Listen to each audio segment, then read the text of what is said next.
أعوذ بالله من الشيطان الرجيم. بسم الله الرحمن الرحيم. الحمد لله رب العالمين، بارئ الخلائق أجمعين، باعث الأنبياء والمرسلين، ثم الصلاة والسلام على خير خلقه العبد المؤيد والرسول المسدد، حبيب إله العالمين أبي القاسم المصطفى محمد.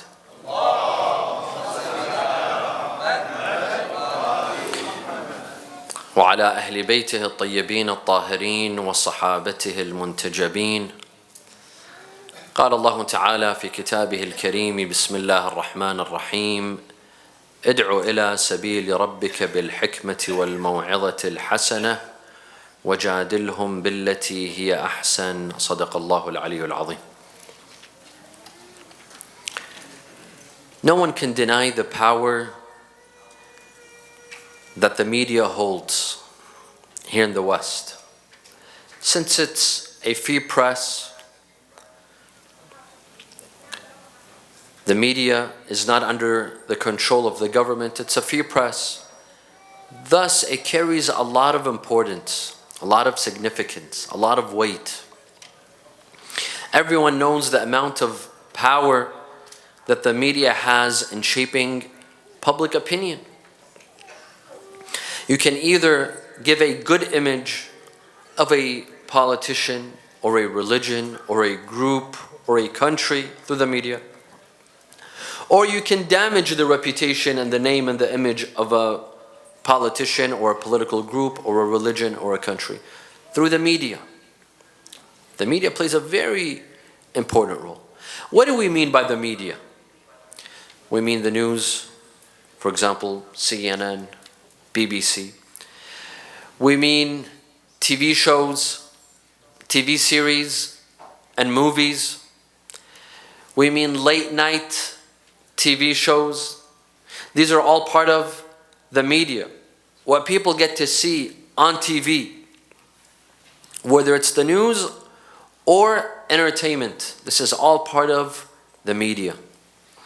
Now, the media can play a very detrimental role, can play a very important role in any cause, to promote a cause or to destroy that cause.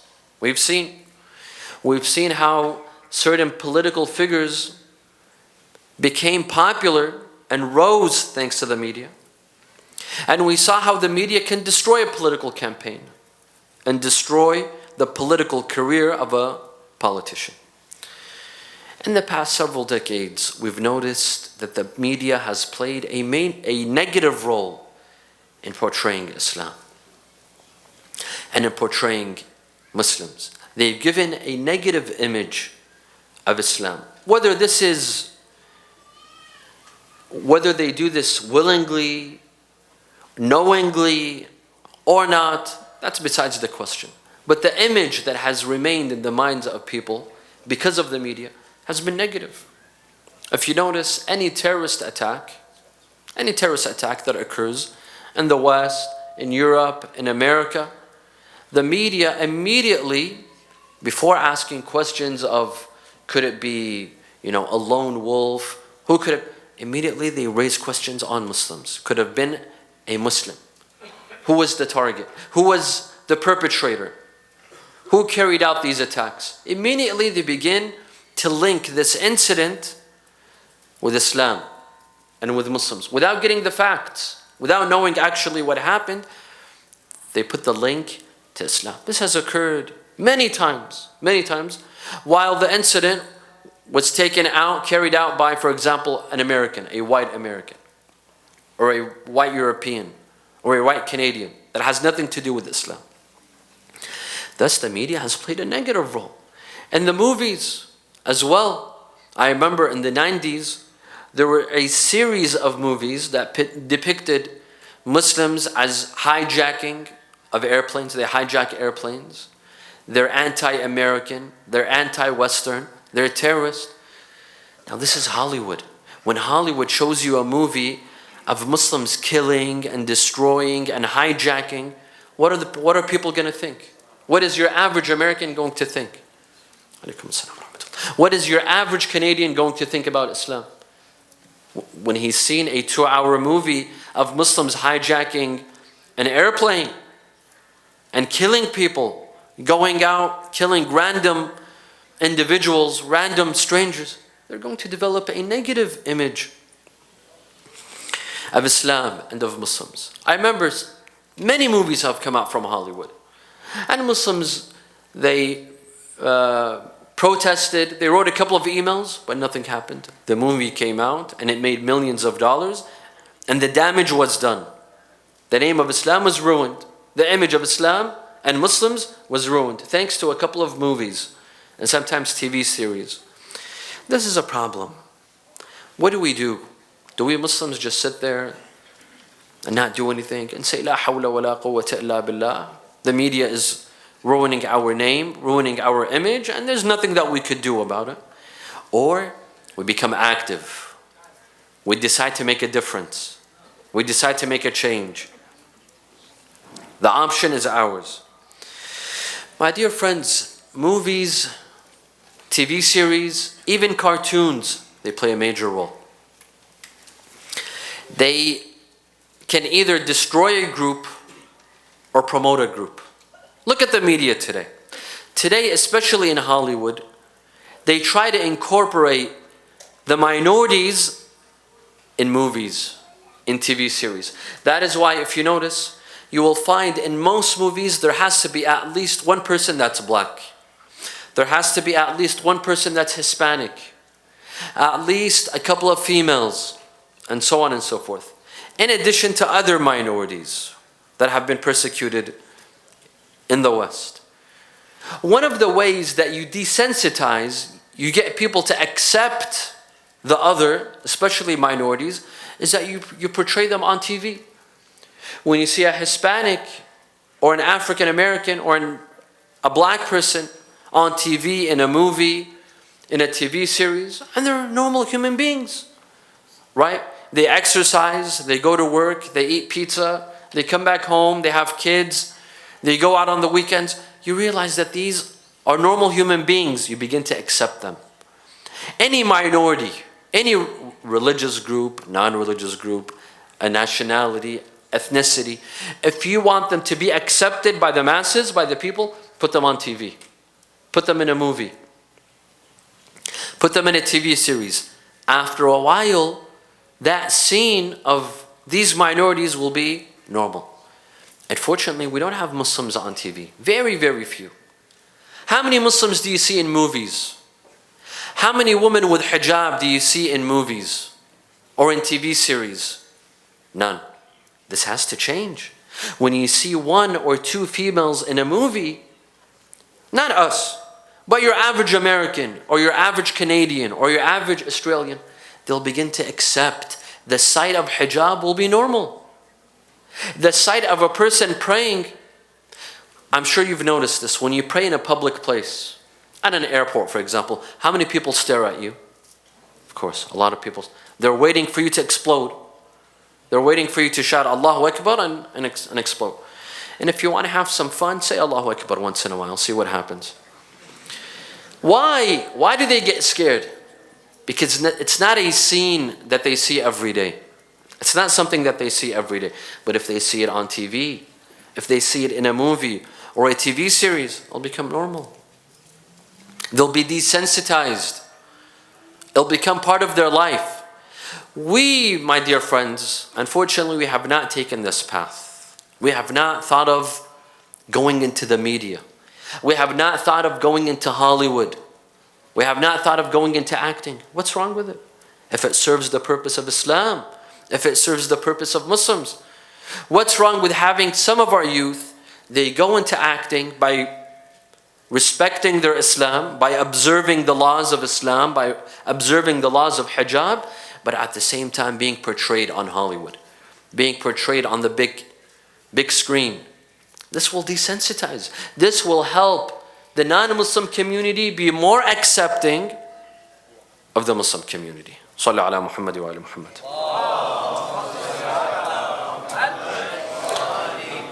Westerners need to see that we Muslims are normal human beings.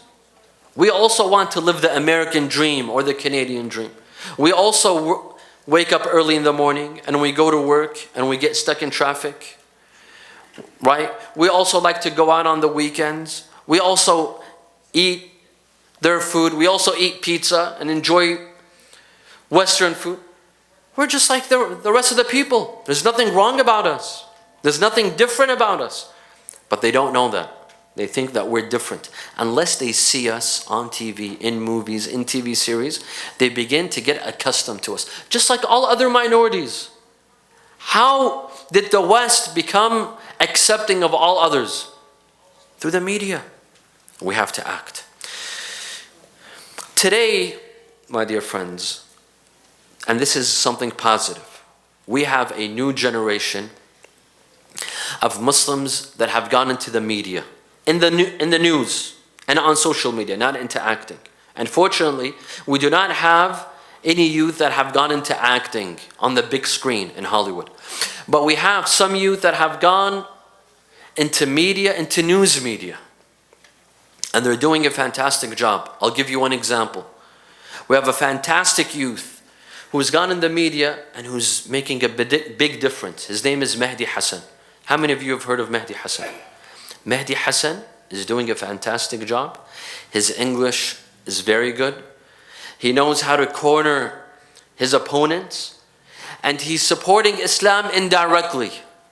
He's supporting Islam and the Islamic cause indirectly, without coming out publicly. He's doing a fantastic job.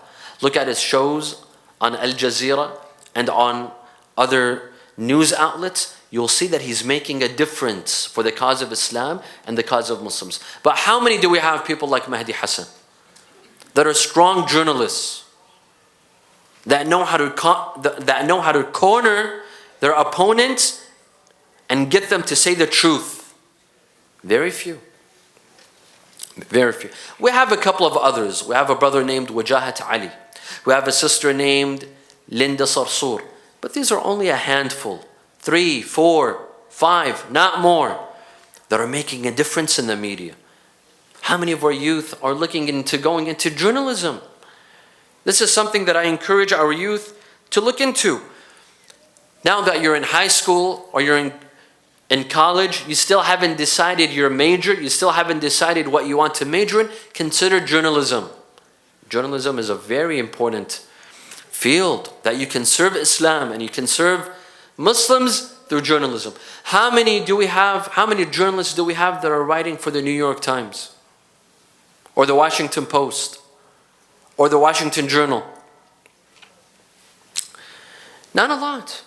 Maybe 1 or 2 or none. We don't have good journalists that are fighting for Islamic causes and for the right of Islam and for the right of Muslims. We don't. These newspapers, my dear brothers and sisters, they are the ones that shape public policy.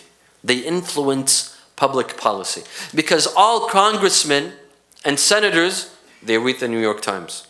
They read the Washington Post. So it shapes their opinions. It shapes public opinion and public policy.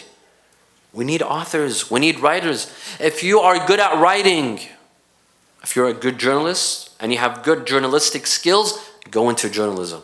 Consider it.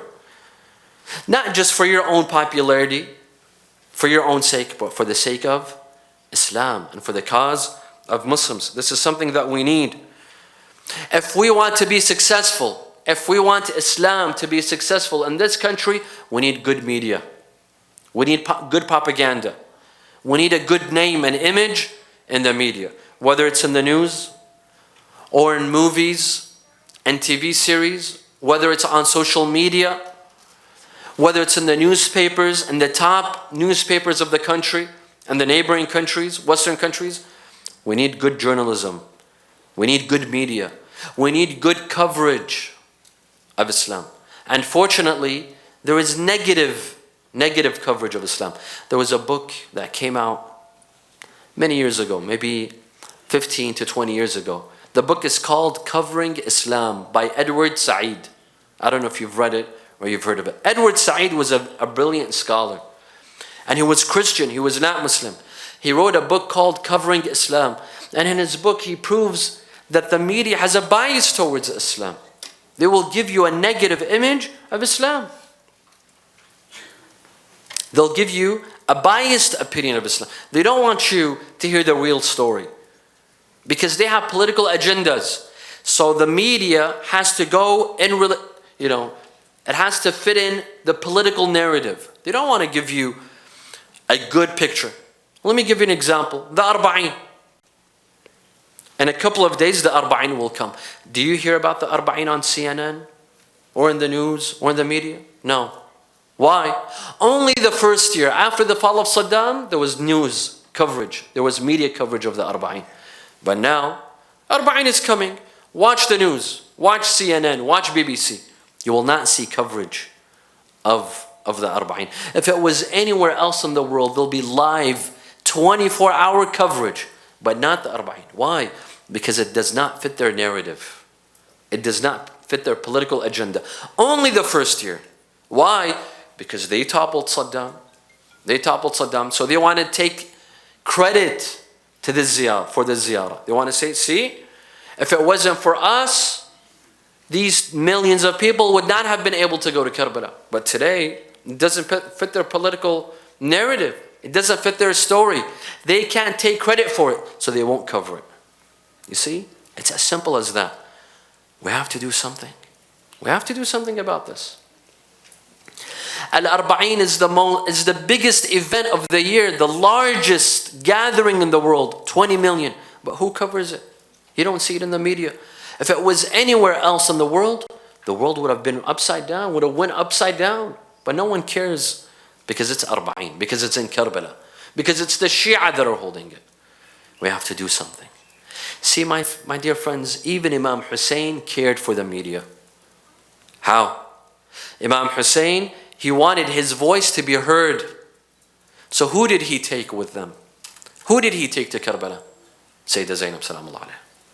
And he took the women and children.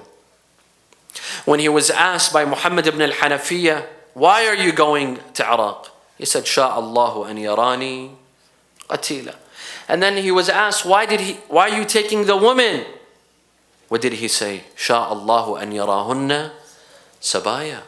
This was a plan. Imam Hussein alayhi salam wanted his sister to carry his voice. Imagine if Imam Hussein was slaughtered in Karbala and there were no women. Who would have heard about the message? Who would have delivered the message? Who would have delivered the voice of Imam Hussein? It was his sister. His sister was his media vehicle. She carried the torch. She carried the message. So 14 centuries ago, Imam Hussein taught us the importance of media, of getting your getting your voice heard, spreading the message, spreading the voice. Let's learn from Imam Hussein. Let's concentrate on the media. أقول قولي هذا وأستغفر الله لي ولكم والحمد لله رب العالمين وصلى الله على محمد وآله الطاهرين.